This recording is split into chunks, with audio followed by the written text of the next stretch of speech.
students, today we are going to begin the next chapter of your course, Deep Water, and this chapter has been written by William Douglas. Actually, this chapter is an autobiographical excerpt from account of a misadventure, a childhood misadventure in the life of William Douglas, which left an indelible impression on the mind of William Douglas. Alright, and in this chapter we will see that how William Douglas developed fear for water and how he conquered his fear of water. Alright, so this chapter teaches us few things, and those few things are the key elements of this chapter.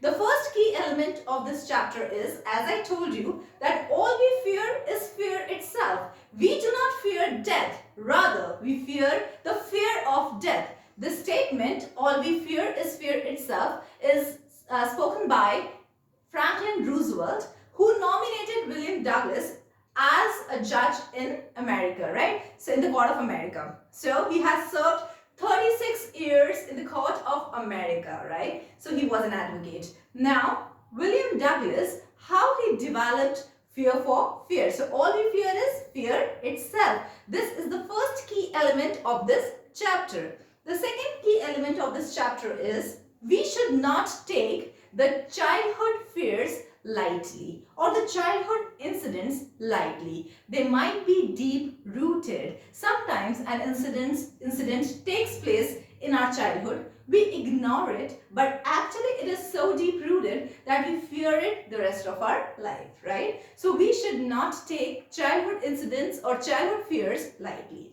The first key element was all we fear is fear itself. The second thing is we should not take childhood fears lightly, right? The third thing is we should, we will ourselves have to deal with our inner fears, all right? No outside force can help us to deal with our inner fears. We have to deal it ourselves, right? And the fourth point is what is required to deal with fear? Strong will and determination is required to deal with all the fears or to overcome fears, right? So I told you four key elements of this chapter. Number one, all we fear is fear itself. Number two, the childhood fears or incidents should not be taken lightly, alright? Number three, we ourselves have to fight with the fears. No outside force can help us to deal with our fears, right? We'll have to push ourselves to overcome it. Next is strong will and determination is required to fight with our fears, and only we can do it. If we decide, we can do it, right? So these are the key elements of this chapter, children. Now we're going to move forward with the story of this chapter. It all started when William Douglas was just 3 or 4 years old. One day, William Douglas was taken to a beach in California, alright? And when he was there on the beach of California, what happened was a wave came and knocked him down. His father was also sitting beside, but he was laughing. He did not know that William Douglas was not able to take breath. He was afraid, and the wave actually completely knocked him down and he was unable to take a breath. And that day he developed fear for water, right? Then what happened? He, grew up. He came to the age of 10 or 12 and he decided that he is going to learn swimming, right? He is going to learn how to swim. He wanted to overcome his fear. So he decided that he is going to go to YMCA pool, alright? Young Men Christian Association pool, and he is going to learn swimming over there. In the meantime, his mom used to always tell him that Yakima, used to live in Yakima, right? So his mom used to tell him that how that river is so dangerous and how many lives it had engulfed. So he used to always, get afraid of water. Then, but when he grew to the age of 10 or 11, he decided that he is going to learn how to swim, right? And he chose which pool, children? YMCA pool, Young Men Christian Association pool, because it was safe, all right. It was just 2 feet deep at the shallow end and 9 feet deep at the other end. So he decided that he is going to learn swimming over there. Then he was equipped with all the things that are required while learning swimming, isn't it? He took all his water wings and everything, and he was ready to learn swimming, right? Now when he was learning swimming, slowly and gradually he tried to become comfortable with water. Alright, he was now able to kick water. He was now able to, expose his skinny legs to water. He did not like, himself getting exposed to water or his legs getting exposed to water. But he overcame his pride and he started, walking in the water, and he started kicking the water, and he was trying to become comfortable with water. But one day what happened is, now, he was sitting all alone. He reached YMCA pool a little earlier, and he was sitting there, at the side of the pool, and he was just waiting for everybody to come in, right? Because he did not have these much guts to enter into the water all alone. So he was just waiting for everybody to come, and his legs were, he was just sitting beside the pool, and suddenly a strong man with hairy chest and strong muscles came from back, and he asked, how do you like to get dug in? Dug in means get, pushed into the water. And, the young man, the boy who came from behind, he pushed William Douglas inside the water. And William Douglas went inside the water in crossed legs position, square position, and in sitting position, and he was going down, down, down, and 9 feet seemed to him as 90 feet. Alright, and when he was going down, he was so afraid, he was panicking, he was so much stressed, but he did not lose his wits. What he did was, he gathered, his wits. He decided that as soon as he's going to touch the floor, he's going to touch the floor with his legs, and is going to give his legs a push, and is going to come up. He decided that when he's going to touch the floor, he's going to give push to the ground and is going to come up. The way the bottle cap is popped up. So he decided he's going to give a push, and as soon as he touched the floor, as he had decided, he gave himself a push. He mustered up all his courage and gave himself a push, and he came up. But he couldn't do as per his plans. He decided that he is going to give himself such a push that he will be able to shout and call someone in order to help him, right? But this did not happen. He went up. Only his eyes and nose were outside the water. He tried to grab the rope, but only water came in his hand. His mouth was still in the water. He could not shout, alright. He had already drank water, alright. So he was really, he did not have that much energy also, but the things did not go according to his plans, right? Then again, what he thought was, then again I'm going to, now second time he was going inside the water, he was going down, down, down, again panicking, stressed, worried, he was so afraid, but he was going down, and he decided that again I'm going to do the same thing. This time again he mustered up his courage, gathered his courage, and he pushed his legs down on the floor and gave himself a jump. And when he came up, again, the things did not go according to his plans, because he was losing his energy. He did not have the same energy as he had the first time. And now he could just take his hand out and nothing else.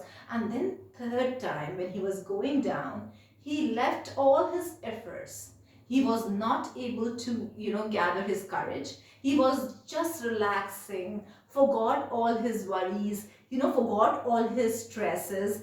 everything, and he was going down relaxed. He had actually lost hopes that he will be able to come out of the pool, right? But after some times, three efforts he made, and third time he could not even come up, right? So after some time, when he became conscious, he found himself laying on his stomach, and he was vomiting, and there were several people around him, and that same boy who had pushed him from the back, he said he did not do it intentionally. He was just joking, and he was vomiting continuously. William Douglas was vomiting continuously. After a few hours, when he was going home, the after effects hovered him. He was feeling listless, without energy. He was, not feeling well. He was really afraid of water, and he was not feeling well, right? But he went home.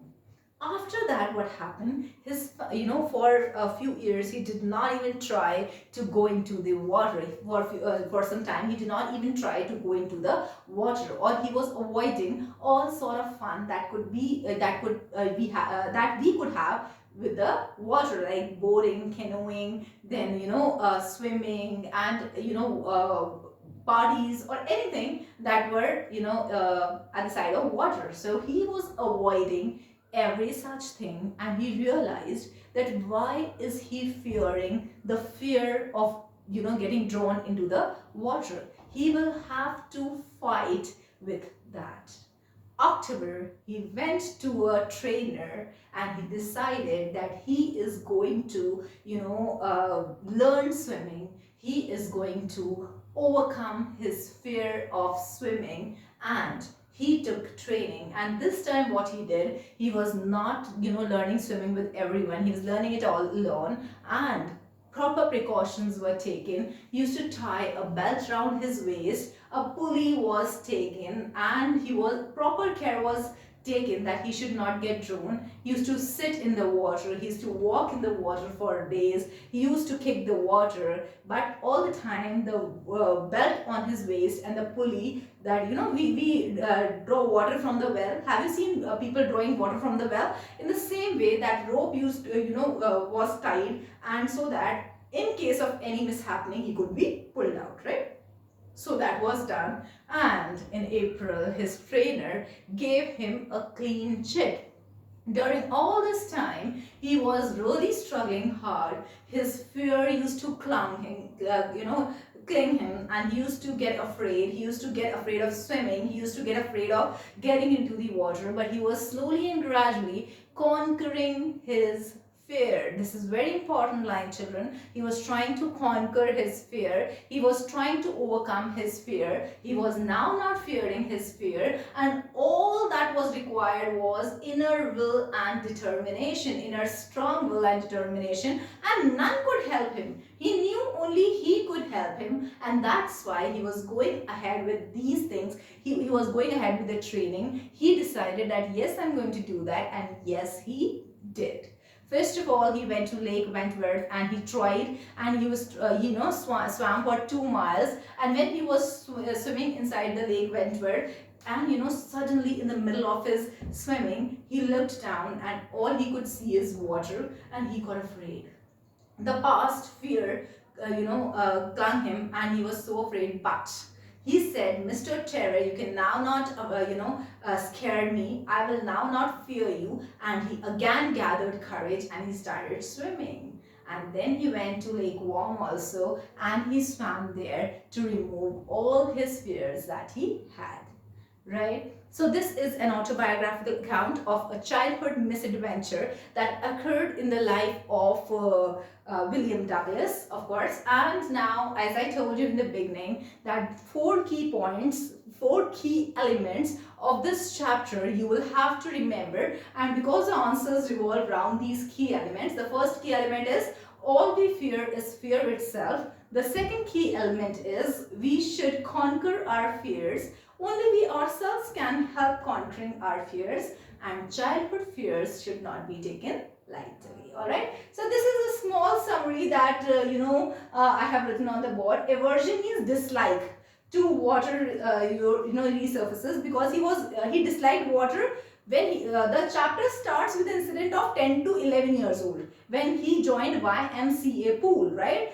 And then in middle of the chapter, the incident of 3 to 4 years comes, right? So the chapter starts with the 10 to 11 year old William Douglas, who had joined YMCA pool, and he had aversion. Aversion means dislike to water surfaces, right? Aversion to the result of childhood experience. What was the childhood experience? When he was 3 to 4 year old, he feared water and he did not want to get into the water. So he was not liking it. He was knocked down by a wave, of course.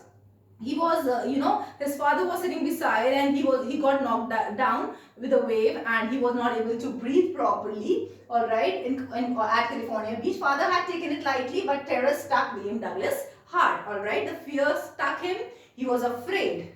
Years later, YMCA pool revived unpleasant memories. Now, of course, I told you, same thing happened when he was 10 to 11 years old at YMCA, Young Man Christian Association pool. Why did he choose this place? Because it was safe and it was just 2 feet deep at shallow end and 9 feet deep at the other end. Childish fears of water stirred once again. Of course, the history repeated itself. He again was afraid of that. Douglas plans to learn swimming. Of course, YMCA pool, he decided to learn swimming, and he chosen for the venture because it was safe, as I told you, 9 feet deep and 2 feet at the shallow end. Equipped to learn sport. Of course, he was equipped with all the things that are required to learn swimming. Pair of water wings. He was very conscious of getting exposed to water, but still he overcame his pride, self-respect. He said that no, I cannot do that and I will have to learn swimming. So he overcame his pride and he started learning swimming after getting equipped with all the things, right? Beginning to feel comfortable, as I told you in my summary also, that he was feeling a bit comfortable with water after a few days, right? Then he was practicing, his fear was getting shaken off, right? The feeling of uneasiness begins to disappear, of course, and gradually he builds up confidence. But when he was trying to develop his confidence, another incident happened. Douglas' misadventure in the swimming pool. One day he was sitting at the pool, silence all over, water in the pool, absolute still, had no courage to plunge into the water. He could not plunge into the water all alone because he was not that confident, right? So he was sitting at the side of the pool and he was waiting for others. 18-year boy arrived, hairy chest, bulging muscles. He was very strong. Boy fools Douglas, hurls him and pushes him into the deep side of the pool, and Douglas falls into the water in sitting position. Douglas plans to manage the crisis. Now the crisis had befell him. Now he was trying to so he was trying to overcome this crisis. He decided he's going to push the ground and he's going to come up. Douglas at once goes to the bottom of the pool, frightened but alert. He was alert. As I told you, he did not lose his wits. Plans to push himself upwards on touching the bottom. The never-ending fall, of course, 9 feet seemed 90 feet. As I told you, right? So at the bottom, Douglas hits the bottom, summons up strength and comes up. This is a very small thing I have mentioned. The complete notes of this chapter shall be sent to you. I guess the chapter is pretty clear to you. Now 3 times he is going to make attempt, and 3rd time he'll feel so relaxed, not making any effort of coming up also, and then he will be found outside the pool and all the people trying to make him feel comfortable. He was vomiting, uneasiness, drowsiness, then listless, and he was not feeling well, and he went home after a few hours, but the after effects of it were there on his body. And then sometime he was observing that the family was going for picnic, waterside, had water bodies and everything. He was seeing boating and everything, but he could not do that because he was afraid of water. Then he decided to overcome his fear, and how he then kept a trainer, tied his waist with a pulley, and then he learned swimming.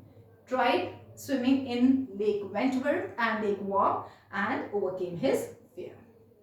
Got it, children? I hope you have understood the chapter. You can read the chapter. For any query you can call, and of course this summary shall be sent to you. Thank you.